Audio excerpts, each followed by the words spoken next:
What's up, guys? Welcome back to the Mike Check Podcast. This is T Word, the People's Champ. Thanks for joining. Guess who's back on cam? That's right, y'all. Feeling a lot better. Shook that little COVID bout. Absolutely negative. I'm ready to get back to this great boxing news and sports news in general. So this is the Mike Check Podcast, and today we're going to talk about Jake Paul versus Tommy Fury over in Saudi Arabia. They're going to be fighting for the Diriyah belt. I'm not going to say it the other way. People have been making fun of the special belt the WBC has created in order to commemorate this fight between two influencers turned boxers. Jake Paul, as many are aware, is a boxer who has recently come on the scene over the last couple of years. He's beaten people like Nate Robinson. He's fought Anderson Silva. And he's even beaten Tyron Woodley twice, one time by an amazing knockout that, in my opinion, it looked a little staged. But hey, I'm not here to judge. Just like me and Chicken talked about the other day, should we be holding Jake Paul to a standard higher than the average boxer, or should we be holding him to a standard of his own? That's a conversation for another day. Today, we're going to give a quick analysis on this particular fight, as well as a predicted outcome. So his opponent is going to be Tommy Fury, half brother of Tyson Fury, who's a heavyweight champion of the WBC. So there's a potential for two brothers to be WBC champions at the same time. This fight is going to take place at a cruiserweight, decided weight that they agreed upon. So we'll see how that plays out. Tommy Fury is a real muscular built guy. He's beaten a lot of people who have less than stellar records. I don't think he's beaten anyone with a winning record. Jake Paul hasn't beaten anyone with the winning record besides Anderson Silva. So you don't have a lot of what's the word I'm looking for? I guess you could say these aren't the loftiest expectations that should be laid on these fighters, because neither of them has really fought anyone that should have posed a true challenge besides Anderson Silva.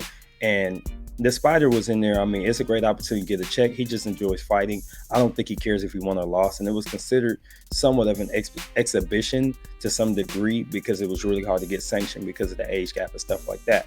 So in reality, Jake Paul's true fighters that show up on his record aren't really that great, don't really have a legacy of being boxers. So that tells you in itself that the level of competition isn't there.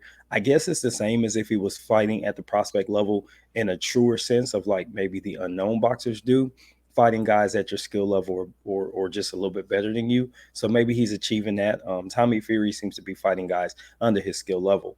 As far as this actual head-to-head fight goes, I'm expecting that Tommy Fury is going to come out and try to be aggressive and maybe push Jake Paul in order to expend his energy and test his gas tank later in the fight.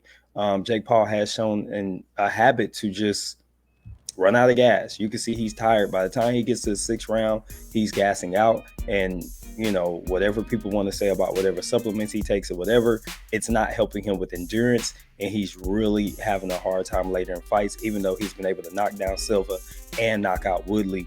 The other fights he had, he was getting them out of the way so early, you didn't notice that he just didn't have the tank. But in his first fight with Woodley, you could see that he was visibly tired and was in danger of getting knocked out.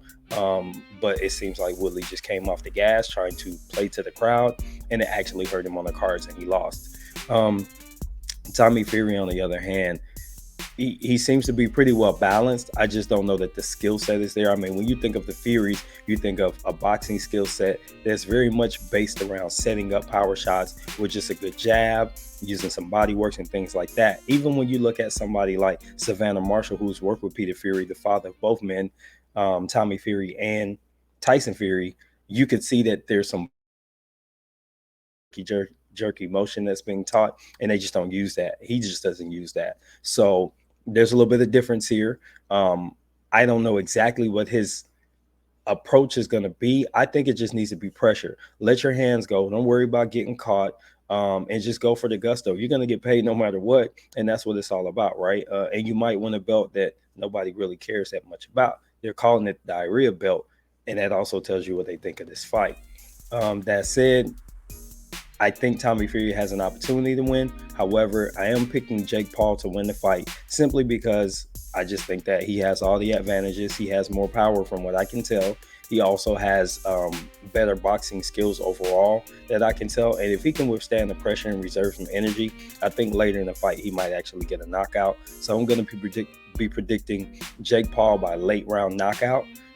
So if you're betting that, go for it. I wouldn't go anywhere near this fight from a betting standpoint. But if you think that that's what's going to happen and you feel pretty sure about it, go for it. Stranger things have happened in boxing, so him getting a knockout isn't that strange. He's pretty much knocked out everybody except one person that he's fought. So that being said, we're going to wrap the video right there. This has been T-Word with the Mic Check Podcast. Until the next time, don't forget to like, comment, and subscribe. We do appreciate the feedback. Looking forward to seeing you next video. I'm out. Peace.